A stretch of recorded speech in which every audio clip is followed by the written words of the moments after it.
प्यारे बच्चों problem number 16 को देखिएगा। दमदार क्वेश्चन है। आपसे कह रखा है कि आपके पास एक अल्ट्रा वायलेट लाइट है, उसको आप इंसिडेंट करा रहे हो दो फोटो सेंसिटिव मटेरियल्स के ऊपर। उनके वर्क फंक्शन W1 और W2 हैं और इस तरह से है कि W1 की वैल्यू जो है वो W2 से ज़्यादा है। ये क्वेश्चन के अंदर कह रखा, आपसे कह रखा in which case will the kinetic energy of the emitted electrons will be greater Y.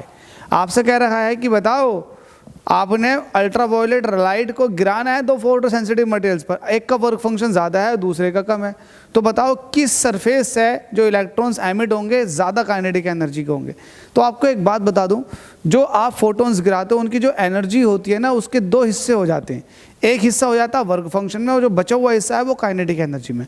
अब जाहिर सी बात है, काइनेटिक एनर्जी अगर आपको ज़्यादा चाहिए, जो एनर्जी आ रही है इसका थोड़ा सा हिस्सा वर्क फंक्शन में जाए और बाकी सारा का सारा काइनेटिक एनर्जी में चला जाए। तो फिर इसके लिए ये ज़रूरी है ना कि वर्क फंक्शन कम से कम हो। अगर वर्क फंक्शन कम से कम होगा तो कहीं ना कहीं जो बची हुई एनर्जी वो सारी की सारी काइनेटिक में कन्वर्ट हो जाएगी। तो आपको यहाँ से ये वाली बात ध्यान देनी है। तो इसका मतलब अगर आपके पास वर्क फंक्शन W2 ये कम है तो इसका मतलब इस वाले की मटेरियल के लिए, फिर इस वाले फोटो सेंसिटिव सरफेस के लिए काइनेटिक एनर्जी फोटो इलेक्ट्रॉन्स की ज़्यादा होगी, तो W2 के लिए ज़्यादा होगी। और आपको ये पता भी है कि जो एनर्जी आती है मतलब h न्यू, ये कुछ वर्क फंक्शन में चली जाती है, बाकी काइनेटिक एनर्जी में।